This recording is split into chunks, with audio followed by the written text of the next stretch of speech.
Api Tauhid, Cahaya Keagungan Cinta Sang Mujadid, karya Habibur Rahman Al-Shirazi. 2. Subuh di Madinah. Subuh bernafas, hembusan angin musim dingin mengalir menerpa batu-batu terjal Jabal Uhud. Angin itu lalu menyebar menciptakan kesejukan di seluruh penjuru Madinah. Begitu rumah yang biasanya ramai penjara tampak masih lengang. Kawasan Uhud terasa sunyi, namun suasana di Masjid Nabawi sudah hangat dan penuh oleh ratusan ribu umat manusia yang khusyuk menumpahkan rindu kepada baginda Nabi. Suasana di dalam Prince Mohammed bin Abdul Aziz Hospital juga tampak lengang. Di sebuah kamar tampak seorang pemuda terbaring di ranjang, dan di sampingnya 2 orang pemuda menungguinya. Sudah hampir 20 jam Fahmi pingsan. Dokter yang memeriksa belum bisa memberikan keterangan bahwa sebenarnya Fahmi sakit apa. Dokter menjelaskan penyakit Fahmi bisa terjelaskan jika hasil laboratorium darah Fahmi telah keluar. Ya Allah, dengan cinta kami kepada baginda Nabi dan dengan cinta kami kepada para syuhada Uhud, berilah kesembuhan untuk saudara kami tercinta Fahmi. Sadarkan dia, sembuhkan dia. Jangan engkau uji dia dengan sakit yang ia tidak kuat menangguhnya. Beri dia afiah di dunia dan akhirat. Amin. Tulus ikhlas, Ali mendoakan teman satu kamarnya itu setelah sholat subuh. Innalillah, desis Subki melihat selang infus. Ada apa, Su?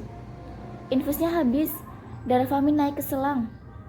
Ali melihat selang infus. Ia kaget. Dengan cepat, ia menekan tombol memanggil perawat. Tak lama, seorang perawat pria datang. Perawat itu berwajah Asia Selatan, mungkin dari India, Pakistan, atau Bangladesh. "VE?" tanya perawat itu. "Suf," jawab Ali sambil menunjuk ke selang yang kini tampak merah menyala. Wajah Ali dan Subki tampak cemas. Perawat itu membaca guratan wajah 2 mahasiswa Indonesia. "La takhaf, lahzah," kata perawat itu menenangkan lalu meninggalkan mereka berdua. Tak lama kemudian ia datang lagi dengan membawa botol infus yang baru. Dengan cekatan, perawat itu mengganti infus yang telah kosong dengan infus yang baru. Sejurus kemudian, darah itu telah masuk ke dalam tubuh Fahmi lagi, dan air infus kembali mengalir normal. Setelah dirasa beres, perawat itu bergegas meninggalkan kamar.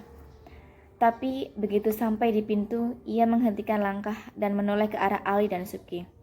Setelah itu, "Alhamdulillah, kholas, solaina." Perawat itu tersenyum kepada 2 mahasiswa itu dan pergi. "Dari mana dia? Ramah sekali. Dari India atau Pakistan?" tanya Subki. "Tak tahu pasti, mungkin malah dari Bangladesh." "Iya, ada juga brother kita dari daerah sana yang ramah. Nanti kita tanya dari mana dia." Subki memandangi wajah Fahmi yang masih belum juga siuman. Ia memegang tangan Fahmi seraya lirih berdoa. "Allahumma robbanas azibil ba'sa ishfi angtasi syafila shifa'a ila shifa'uka shifa'an la yukhadiru saqoma." Ali mendekat dan mengamati wajah Fahmi. Mukanya tampak lebih cerah. "Kemarin pucat banget," gumam Ali. "Iya, mungkin karena kemarin dia boleh dikata kekurangan nutrisi. Sekarang sudah diinfus, jadi mukanya lebih cerah meskipun tetap saja aku merasa iba melihatnya," tukas Subki. Ali mengangguk. "Aku tadi malam berpikir, mungkin yang dikatakan Hamzah ada benarnya," sambung Subki. "Perkataan Hamzah yang mana?" "Yang dia katakan mungkin Fahmi menyimpan masalah yang berat." "Rasanya tidak, Sub. Saya teman sekamar dia. Saya teman dia sejak di pesantren.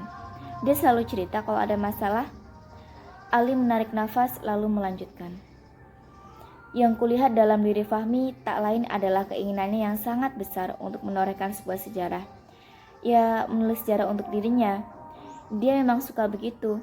Saat di pesantren dulu, masih kelas 2 sanawi, dia sudah hafal alfiyah. hafal ngelotok Sub. Terus dia terabas nazam Jauharul Maknun. Belum lulus sanawi, dia juga sudah hafal semua. Saat di Aliyah selama 2 tahun, dia hatam hafal Al-Quran 30 juz. Kadang-kadang saya sendiri sampai geleng-geleng. Kok ada manusia zaman sekarang yang seperti ini? Ketika banyak anak muda yang lebih sibuk menghafal lagu penyanyi A, penyanyi B, dia ini sejak remaja sudah asik sibuk menghafal karya para ulama. Kau lebih mengenal dia dibanding diriku, Li. Langit Madinah bagaikan vas putih dengan sapuan lukis kemerahan. Di ufuk timur mentari perlahan merekah seumpama bunga mawar merah yang merekah di musim semi. Sinar merah mula-mula menyepuh bebatuan di puncak Jabal Uhud, lalu menyepuh pucuk-pucuk menara Masjid Nabawi, lalu perlahan menyepuh kubah hijau di atas makbarah Rasulullah SAW. Warna merah beberapa jurus kemudian berubah menjadi warna oranye kekuningan. Lalu sempurnalah sinar putih terang. Dan seantero tanah Madinah terpapar hangatnya sinar matahari yang jernih keperakan. Fahmi masih terbaring, ditunggui Ali dan Subki. Ali tampak berjuang merasa kantuk yang menyerangnya. Sementara Subki membaca koran berbahasa Arab. Ruangan itu dicekam hening beberapa saat lamanya. Tiba-tiba Subki mendengar suara lirih menyebut-nyebut nama Allah. Allah, Allah. Itu bukan suara Ali. Subki langsung menghentikan bacaannya dan melihat wajah Fahmi. Kedua matanya masih maram, tapi bibirnya tampak bergerak dan bergetar. Allah, Allah. Muka Subki langsung cerah. Ia membangunkan Ali yang tertidur sambil duduk. Li, Ali, bangun Li. Ali bangkit, tersentak kaget. Ada apa Sub? Li, lihat itu. Fahmi mulai sadar. Lihat bibirnya bergetar mengucap zikir. Ali mengamati muka Fahmi dengan seksama. Allah, Allah, lirih Fahmi. Alhamdulillah, dia mulai sadar. Perlahan kedua mata Fahmi terbuka. Sesaat kedua mata itu terbuka dan ia seperti belum sepenuhnya sadar di mana kini ia berada. Begitu ia melihat Ali dan Subki dan sepenuhnya ia sadar tidak berada di dalam Masjid Nabawi, Fahmi berkata pelan, "Bawa kembali aku ke masjid." "Shh, tenang Mi, jangan bergerak dulu dan jangan banyak bicara dulu."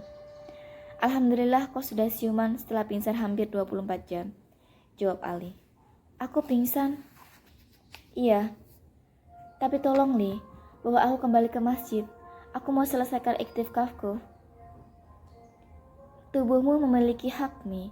Kalau kau paksakan iktikaf lagi dan kau paksakan harus hatam 40 kali secara maraton begitu, sakitmu bisa tambah parah Mi." "Aku tidak merasa sakit." "Kau pingsan, hidungmu berdarah, kau itu sakit Mi." "Tidak. Itu hanya sedikit kelelahan, aku bisa bangkit." Fahmi mencoba bangkit. Tapi baru beberapa senti dia mengangkat kepalanya, ia seperti kehilangan tenaga. Fahmi mencoba lagi, ia paksakan untuk bangkit. Tapi seluruh tubuhnya seperti mengkhianati dirinya. Tubuhnya tidak mau memenuhi keinginannya. "Li, kenapa diriku ini Li? Kenapa aku tidak bisa bangkit?" "Karena kau masih sakit." "Sakit apa aku Li?" "Dokter juga belum tahu kau sakit apa. Semoga saja seperti yang kau katakan, kau hanya kelelahan." "Aku malah berharap kalau aku sakit, sakitku ini akan berujung pada kematianku di kota Nabi ini." Ali dan Subki kaget bukan kepalang. "Apa Mi? Kau ingin mati?" Fahmi mengangguk pelan. "Tidak boleh itu Mi. Itu bisa bermakna iktikafmu selama ini bagian dari upaya bunuh diri. Haram itu Mi. Istighfar Mi, istighfar," tegas Subki.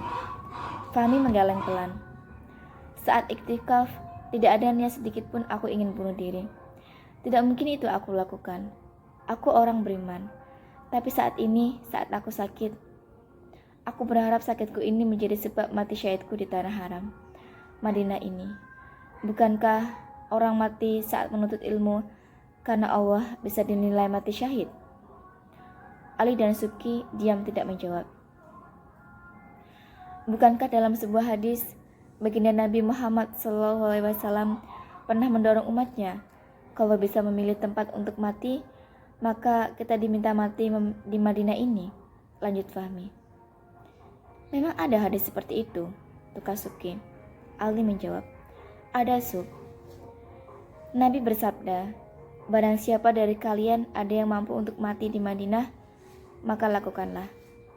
Sesungguhnya, aku akan bersaksi bagi orang yang mati di dalamnya. Hadis ini ada dalam Sunnah Ibnu Majah, hadis nomor 3112. Subki dan Ali diam tersaat. Aku ingin berdoa seperti doa Umar bin Khattab. Ya Allah, anugerahilah aku syahid di jalanmu, dan jadikanlah matiku di negeri Rasulmu. Ya Allah, kabulkan doaku, gemam Fahmi. Ya Allah, kabulkan doa sahabatku ini, tapi jangan saat ini. Beri dia umur panjang dan ilmu yang barokah. Beri dia kesempatan untuk mengamalkan ilmunya dan berjuang di tanah airnya. Kelak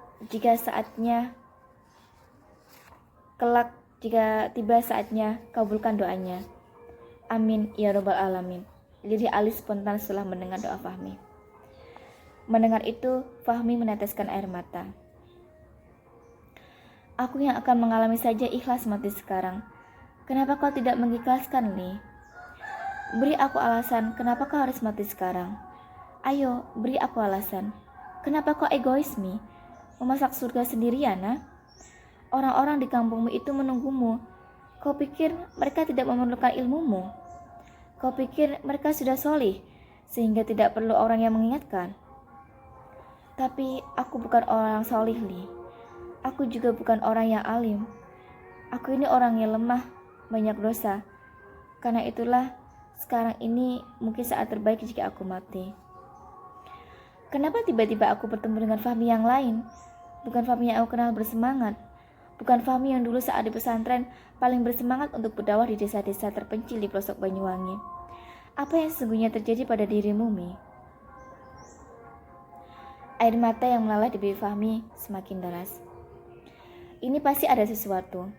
Apa itu, Mi? Ayo sampaikan padaku, sahabat karibmu sejak di pesantren. Sampaikan, mungkin aku bisa membantu cari jalan keluar. Atau paling tidak, bisa mengusulkan sesuatu yang melegakan dirimu. Ayo, Mi, ceritakan. Fahmi sesenggukan sesaat. Ali dan Subki dia menunggu kalimat yang akan terucap dari bibir Fahmi. Namun, Fahmi malah memejamkan kedua matanya dan berusaha keras untuk menahan isak tangisnya. Suasana kamar itu hening sesaat lamanya. Ali dan Subki tampak dia menundukkan kepala. Beberapa jurus kemudian, suara Ali memecah keheningan. Ceritakan saja, Mi, itu bisa membuatmu lega. Tapi Fahmi diam saja, matanya terpejam. Ali curiga, ia menggoyang tubuh Fahmi dan membangunkannya. Tapi tubuh itu tetap diam. Dia pingsan lagi, gumam Subki. Iya, semestinya jangan kau paksa cerita seperti itu. Biarkan dia menumpahkan sendiri. Biar dia omong sesukanya. Kita dengarkan saja sampai dokter datang. Ali menarik nafas panjang. Dokter Talal datang. Dia sudah pernah siuman atau masih pingsan sejak kemarin? Tadi dia sadar sebentar, lalu pingsan lagi, jawab Ali. Tadi kapan? 10 menit yang lalu. Kenapa kalian tidak panggil saya sebagai dokter dia? Kami tidak tahu kalau harus memanggil dokter. Saya lupa memberi pesan. Tapi saya sudah pesan pada perawat. Apa tidak disampaikan pada kalian? Tidak. Dokter memeriksakan Fahmi. Tidak demam, saya tinggal dulu. Nanti kalau dia bangun lagi, panggil saya. Kau tekan tombol itu 3 kali ya. Insya Allah, dokter. Dokter muda bercambang tipis itu meninggalkan kamar. Subki memegang perutnya. Lapar? Tanya Ali. Subki mengangguk. Sama. Kau tunggui Fahmi biar aku keluar cari makanan. Thayyib. Pada saat itu pintu kamar terbuka dan muncullah sosok berwajah Turki. Assalamualaikum. Waalaikumsalam. Pasti kalian sudah lapar. Iya, saya baru mau keluar cari makanan, jawab Subki. Ini aku bawakan kebab Turki. Beli dekat haram ya? Benar, kok cuma 2? Aku sudah makan di asrama. Hamzah menyerahkan plastik putih berisi bungkusan kebab. Subki menerimanya dan membaginya dengan Ali. Keduanya lalu menikmati kebab itu dengan lahapnya. Hamzah tampak senang makanan yang dia beli tampak begitu dinikmati oleh kedua sahabatnya dari Indonesia itu. Bagaimana kondisi Fahmi? Sudah sempat siuman? Ya, tadi siuman sebentar, jawab Subki. Benar katamu Hamzah, tukas Ali. Benar apa? Fahmi tampaknya punya masalah serius. Apa masalahnya? Entahlah, saat tadi aku tanya, dia malah menangis dan pingsan lahir. La haula wala quwata illa billah. Tampaknya memang serius. Iya, mungkin sangat serius bagi dia. Kalau dalam pikiranmu, kira-kira apa, Li? Kamu kan teman karibnya sejak di Indonesia. Kalau saya tahu, saya tidak perlu tanya ke dia. Kira-kira saja. Saya tidak bisa mengira.